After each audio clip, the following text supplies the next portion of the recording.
What's up, DC fam? I'm back again with another quick recap, quick reaction to the Wizards playoff series so far. It's past 4 games. The series is 3-1, 7-6. So I did a recap earlier after the first 2 games. I'm gonna do one after the next two. Hopefully the Wizards can push this to 7. I think they play tonight, game 5. I doubt it either tonight or tomorrow.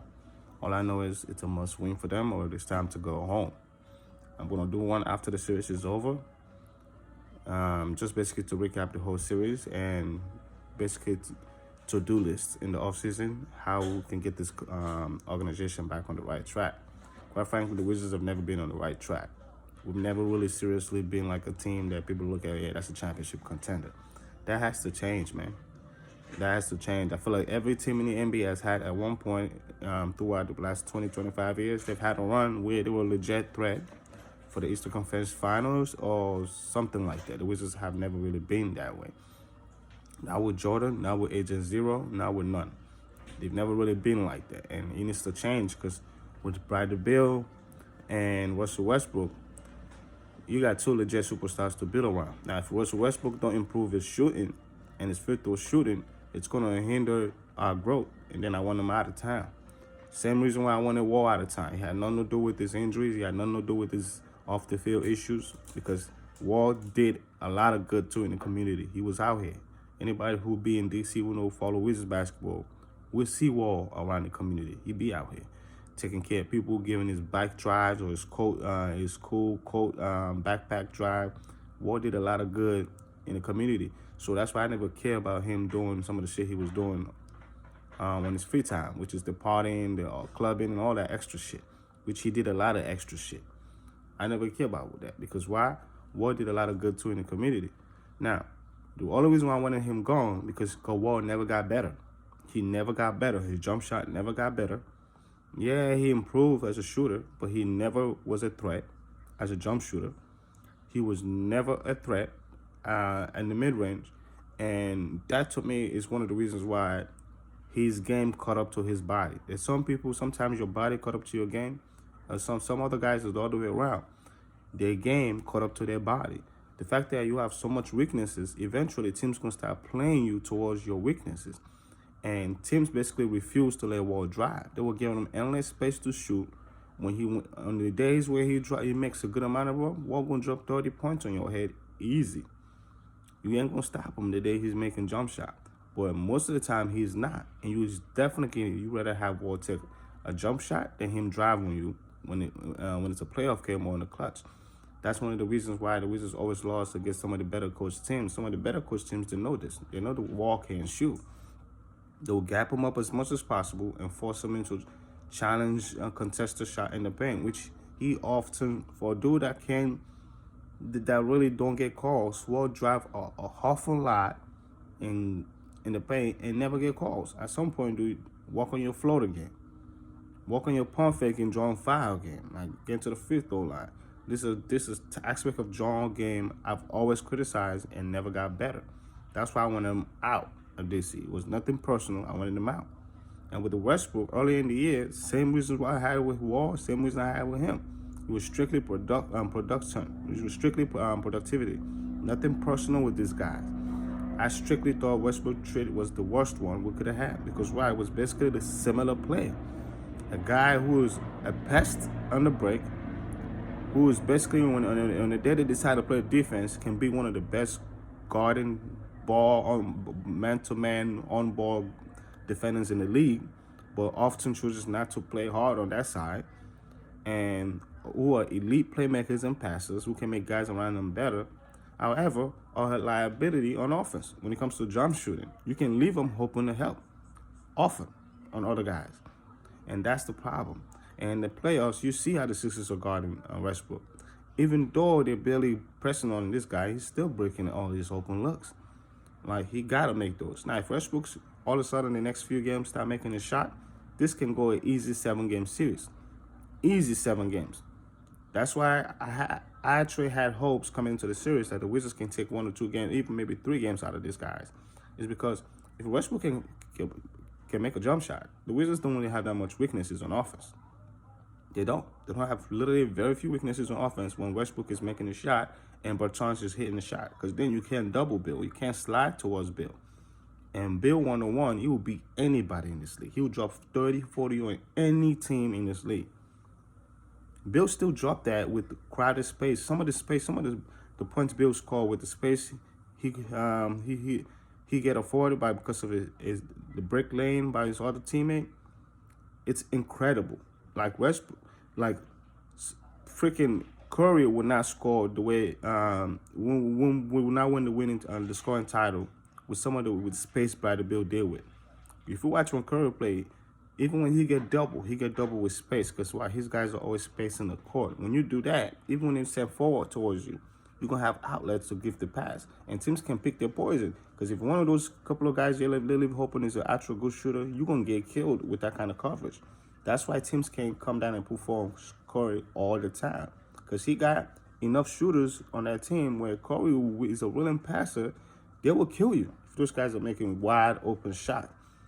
So that's where the Wizards got to get to. They got to get to that point where Bradley Bill has space to cook. If Bill got space to cook, the man is a 40-point scorer every night. Easy. If you get space to cook. And even Bill has a lot of holes in his game. His three-point shooting, his defense, those are all major places where Bill got to get better. You can eat on Bill on defense. If Bill's guarding you, you can eat. That's the thing about a dude like Bill. And that's one of the reasons why Tobias has gone off in the series. Bill can't stop anybody. His greatest skill is his ball handling and quick and ability to drive to the hole and score through contact. His weakness is his feet. Bill's feet are very slow on defense. He can't really move his feet. If you guys watch Bill, I've watched Bill since he came in the league, even in Florida. He was never a good defender. You would see him get down, bend down, stack the floor like he's guarding and guarding good guarding positions. But you're only as good as your feet in defense. And Bill's feet are horrible. He can't move his feet. So oftentimes, he get cooked against competent offensive play. If the other guy know what he's doing on offense, Bill's going to get cooked. That's just what it is. So that's one of the reasons why Wizards always struggle with wing players, opposing wing players. That's why Tatum in that playing game, he dropped 50 on us. No one can stop him. On a perfect world, you'd rather have Bill take Tatum. Maybe with 2 inches on you, bro, you can guard people like that. I've seen plenty of the best defenders in the league guard people 3-4 inches taller than them. Bill is not that. So he needs to get better on defense. At least be competent. Don't be a blow-by guy. There's some guys in the NBA like Bertans. We have too many blow-by guys. Guys that when the opposing offensive player see them and they're in front of them, they immediately think attack because they know they can get around this motherfucker.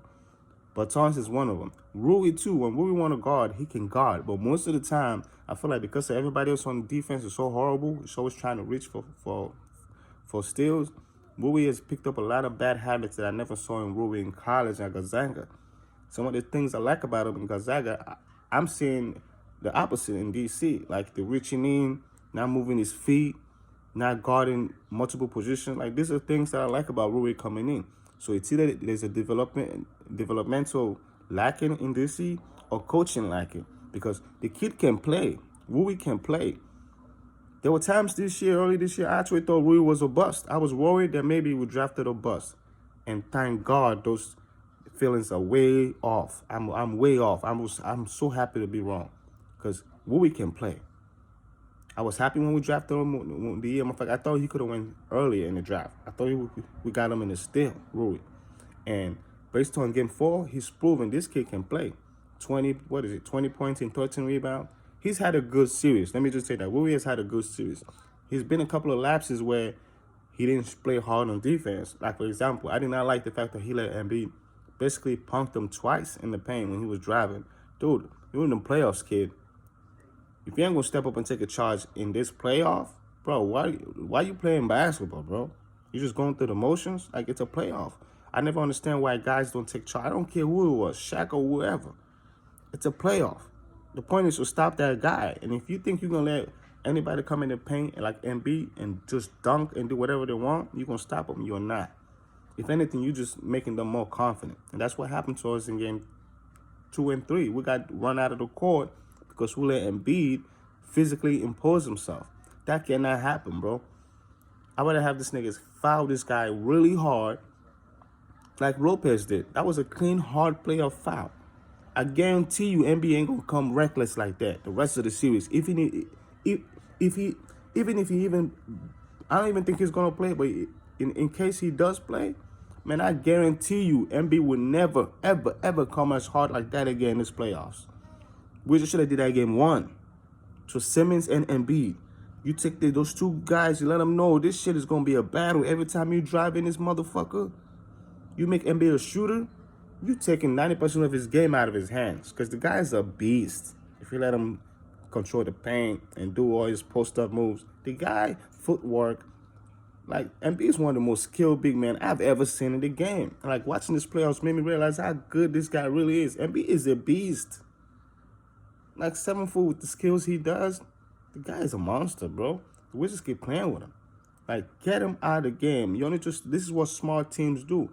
If you can't stop the other guy, find a way to get him into foul trouble or find a way to make him a liability on the other side and get him out the game. This is what we don't understand with Simmons. We should have been fouling Simmons. I said it after game 2. We need to go to a hack a shot. The first 2 games, we didn't do that. We lost. Should have did it game 3. We didn't do it. We lost. That's terrible coaching. Simmons should not be allowed to dribble past half court in the 4th quarter of any game in the playoffs, being as horrible a shooter as he is. Make this kid a liability towards his team. Make his coaching staff have to sit him down for them to win. And in doing so, the Wizards will have a better odds of winning against whoever else to put out there. But you let Simmons and Big go to work, you ain't beating that team. Because that team was built for those 2 guys. You see, when a team on the roster is built for 2 people, and you let them do what that roster was constructed to do, you ain't beating them. Sixers are number 1 seed because why? They oftentimes impose their will on other people. The times when they do lose is other teams that play stretch forward, stretch them out, and foul the shit out of them. Those 2 foul the shit out of them. Now, Embiid, you got to pick your poison because he can make his free throw. But I'm talking about a mean elbow shot, mean knee shot. Make this guy fear for his health. Dudes who are injury prone always worry about being hurt. We just got to stop putting that fear in Embiid. That if you come in here, nigga, we might not stop you, but we're going to hurt your ass. That's another way you stop people in the playoffs, bro. You'll stop being nice to people. All this touchy fouls, screw that. Make this guy feel it. Lopez made him felt it. He ain't going back in the hole like that again. Now, I don't even think he's going to play again this series. And if that happened, the Wizards win tonight, or they win the next game, game 5, the Sixers will feel immense pressure to play the Embiid in game 6. Immense pressure. And then we had him. At that point, we got him right where we want him.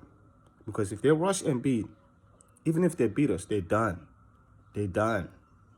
They're done. Their playoffs is done.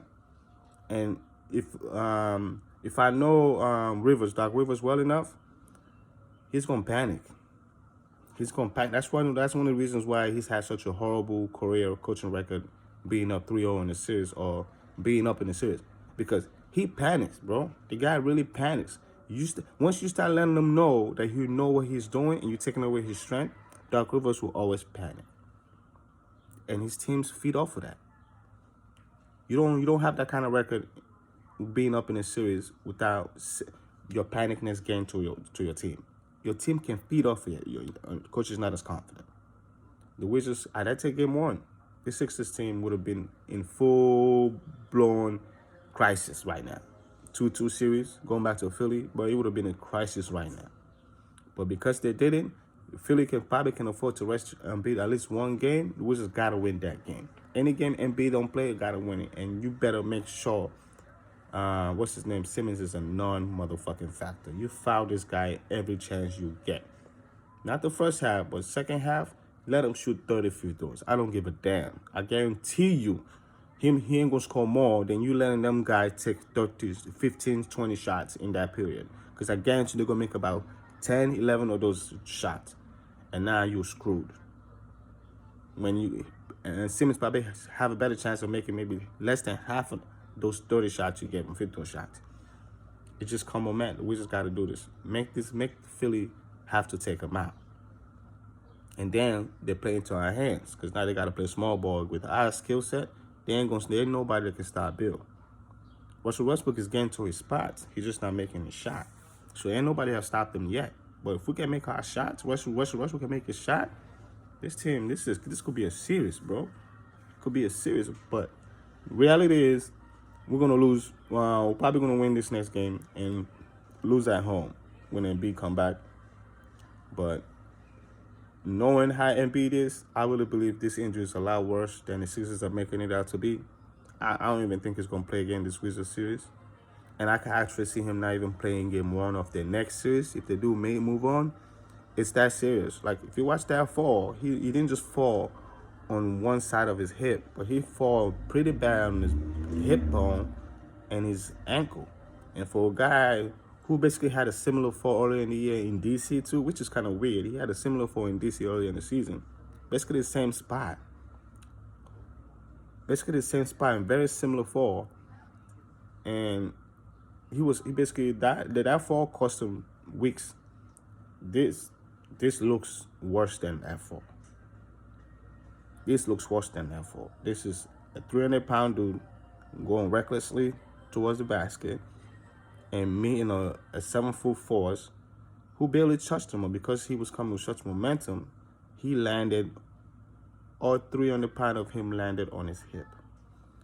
Folks, that injury could be a lot worse than the Sixers are saying. The Wizards can get this W, game 5. Philly will start feeling the heat because they don't really have the star power the Wizards got. And in the playoffs, big man might win your championship, but it's guards that put you in this spot. Wizards then will have the advantage without Embiid, where the guards can take the control of the series. But you cannot let Ben Simmons beat you without shooting a jump shot. Like, this dude literally haven't made a jump shot in 5 games for the Wizards. He had to be at least 3-30 this season series against the Wizards. But yeah, they've won every game because why? We've allowed this guy to have an impact in the fourth quarter. It cannot happen. A guy that can't shoot free throws cannot have an impact in the fourth quarter. Period. You cannot let that happen as an opposing team. You got to make sure he is the reason why you lose. We just haven't learned that. Hopefully they're learning that with that Embiid. But this is the quick recap I want to have. I actually take about 7 minutes longer than I wanted it to be. But yeah, but to wrap all this up, Scotch Bruce is useless. I have no hope. Even though I said all this without Embiid, I can see us losing tonight or the next game 5 easily because Scott Bruce is a joke. And basically we go as Westbrook and our shooters go. If those guys come ready to play, and we start, what's his name? The kid Daniel Grafford, they will just have a chance to take game 5. All right, guys, I'm going to see you guys here hopefully after to preview game 7. If not, I'm going to see you guys back here next week in a few days to do, hopefully, even if they lose tonight, I'm probably going to do a recap tonight or tomorrow morning to recap the season and to tell you guys what I'm looking forward to in the offseason and how we can make this roster better, legit championship contender, because there are pieces here. Rui is a legit piece. You got Gafford, you got Bill. Those are 3 legit pieces you can build around. Now, the kid Danny, he's definitely one. Danny can play. If Danny can grow as Rui or Shomi has grown from last year to even earlier this year to now, man, the Wizards might have something in Danny Advidja himself. So, but those are 4 guys. Now, Westbrook, I want him to be part of the team going forward, but he needs to get better in a jump shot because the way the league is moving, if you can't shoot, you're a liability. I don't care how much of a good driver you are, you got to be able to shoot. You got to be able to attract attention towards you in the play or in these games. And Westbrook still has not become a good shooter. And worse yet, his free throws are getting worse. So that can't happen. So I'm expecting the Wizards to figure something out with Westbrook over the offseason. And if he's going to stay here, he needs to work on his game. If not, bring in a point guard that can shoot the ball, that can handle the ball, and that can defend. Who Bill don't have to work so hard to defend every night. The ideal guy would have been Drew Holiday. But the Bucks ain't going to let that guy go anytime soon. That was a brilliant move by the Milwaukee Bucks to get Drew Holiday. Brilliant move. There are many people back then, they know this. But that was the perfect point guard for Giannis. A guy who can guard every night. Drew Holiday don't mind playing defense every night. And he won't have to score to make an impact because he can guard and make some of the sickest passes. And he's a bucket getter. When you leave him open, Drew will get you 20, 30 in a heartbeat if you want to. But yeah, guys, those are the type of players I want the Wizards to get. That kind of point guard, smart point guards that can play defense and that can make jump shots. All right, guys, DC fam, I'm gonna see you guys in a few days, or in a few hours, or in a few days, hopefully, or even in a few weeks. Let's see if the Wizards can keep this going, guys. Wizards 7, like I've been saying, hashtagging on Twitter. Wizards 7, guys. Wizards 7.